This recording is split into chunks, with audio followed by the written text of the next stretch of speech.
I feel like everybody knows how important it is to have habits, and like the whole idea of like all these gurus who like tell you, oh, don't focus on motivation, focus on discipline. They're telling you essentially, if you wait for motivation to come, you'll be waiting for a very long time, and your chance of completing tasks will be very sporadic because you're waiting for like this boost in your like motivation or whatever. But if you're disciplined, you'll know what you have to do, and you'll do them regardless of how you feel because you built the habits, right? And that's where like discipline and habits are very much intertwined.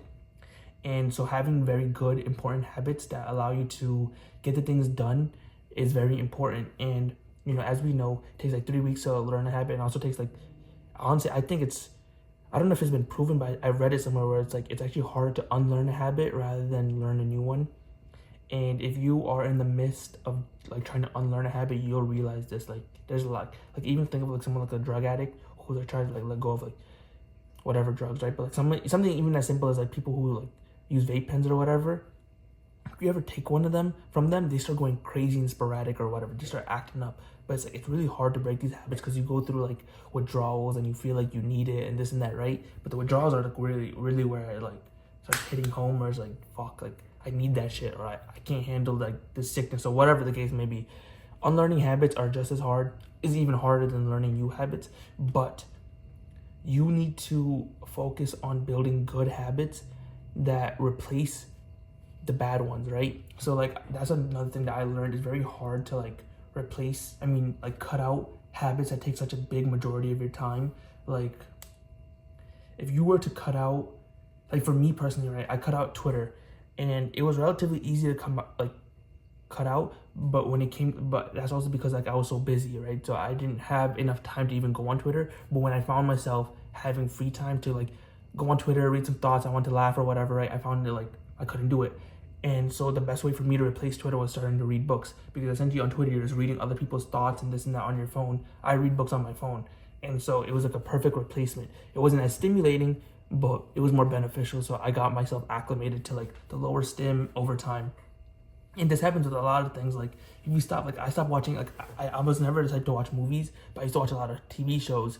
And when I was like, you know what, after like COVID, I was like, I don't want to watch shows anymore. It's such a waste of time. I've overwatched, like, during COVID, everybody's watching way too much shows, right? And movies or whatever. So I was like, I don't want to watch shows anymore. And what I did, I just started watching Twitch and YouTube more, right? And it's like, it's all essentially the same thing. It's like, you're still consuming media. Just because one's a TV show, one's a live stream, one's a YouTube video, you're still consuming media. And so it's very hard to like cut it out. You almost need to find ways to replace it. And there's some really, really bad habits that people have, even myself, but like one that I find like very like devastating, like when I see other people have it, because it's not me, but is retail therapy. And like that's like a habit, right? Any bad, either it's good or bad, it's a bad habit, right? Like any like type of fix that you need. And so like I'll see people, and I'll be honest, it's typically women, because I don't know any guy, like I don't personally know any guys, but I know like a couple women who have retail therapy issues, where like retail therapy is essentially where like every time you feel sad or bored or whatever, like some sort of like empty negative feeling, you start shopping. And typically with these people, it's also like, I don't think it's like a coincidence, but they always typically are not financially literate. They don't typically have like good money habits either, right? Which makes sense, because they spend their money anytime they feel bored or sad, which probably more often than not because they probably have like some underlying depression or something, right? They have some sort of issue. But like I know people who will, every time they're sad, they'll order stuff on Amazon, right? And it's like, because they're bored, they want to shop, right? And because they want to shop, every time they like order something from Amazon, it's like a gift that's coming in, right? So they get this little dopamine hit, and that little dopamine hit is what creates this habit. Because if you're sad, obviously you want to be a little bit happier, and you know a very easy way to go get this dopamine hit. Oh, let me just go buy something.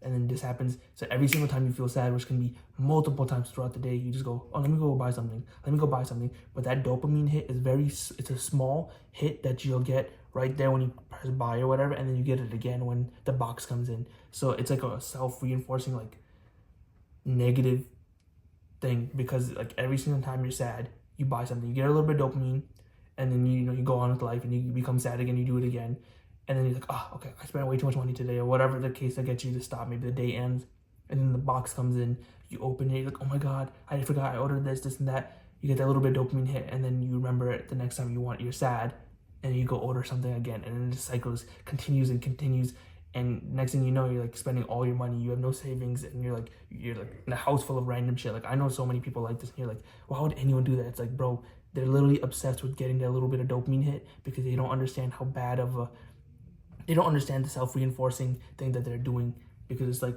I'm able to like see it from the outside, but when you're actually in there doing the bad habit, it's very hard to realize your habits, like your bad ones, especially because you just don't feel like it's that negative. It takes someone from the outside who knows that what you're doing is a bad thing to really tell you, and then even if they tell you, you might not even listen. And like for me, I like, you need to also have a good amount of self-awareness. If you don't have any of it, then you're obviously gonna not even be aware that you're doing such a bad thing.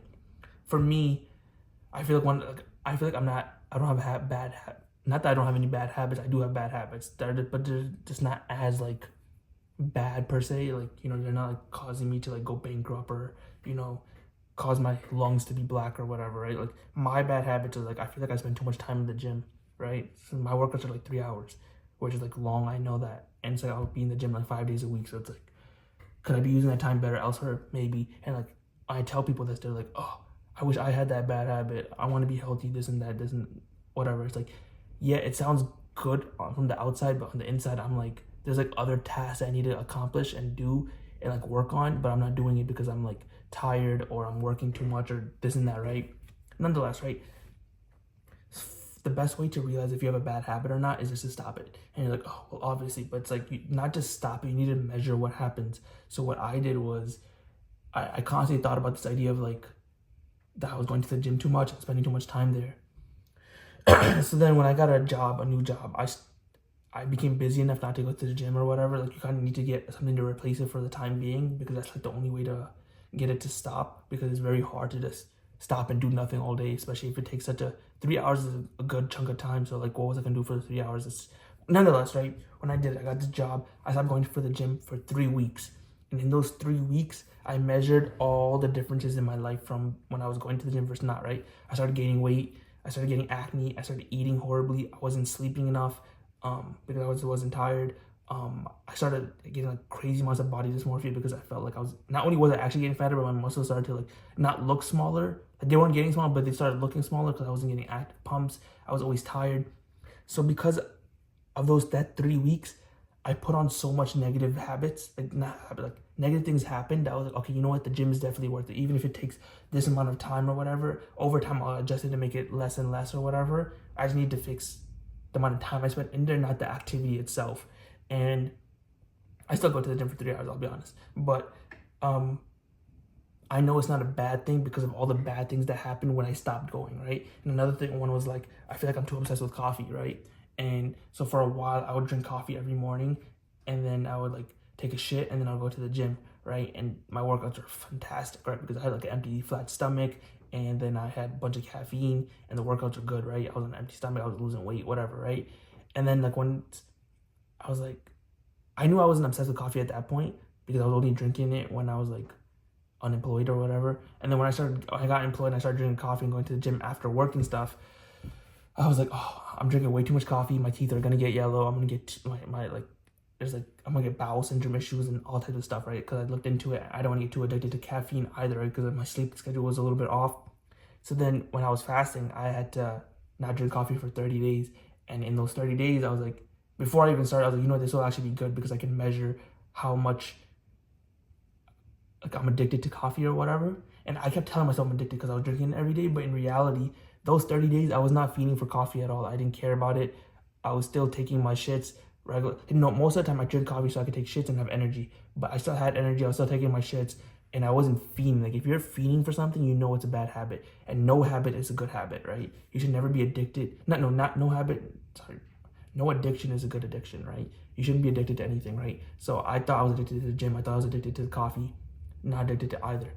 The gym was definitely a good thing for me as I measured all the things that happened, and I wasn't addicted to coffee because in that 30 days I wasn't feeding for it. And even now, like, I started drinking it again, and I was like, you know, I don't really feel it, and I stopped drinking it again. 4 or 5 days has been, and I'm not like feeding, I'm not going crazy for it. So the best way to stop an addiction. Addiction and habits kind of go hand in hand, but build good habits. Replace bad addictions with something new. Either it's an external thing like where you need to fast, or you get a job, or so you don't have as much time. Pick up some new activity to replace the habit.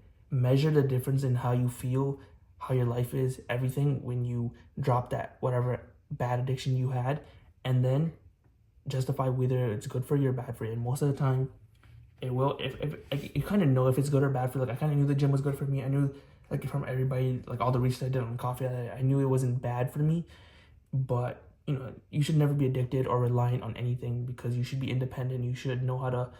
You should be self-aware, and you should be like more in control of your own life and the things that you're consuming, whether it be media, coffee, or how you spend your time, or how you spend your money, or whatever. Right? Point is, become independent. Don't be relying on nothing, and just build good habits. Try to unlearn bad ones. Focus on building discipline with these habits and not on motivation. And you're gonna win in the end. We're all gonna win.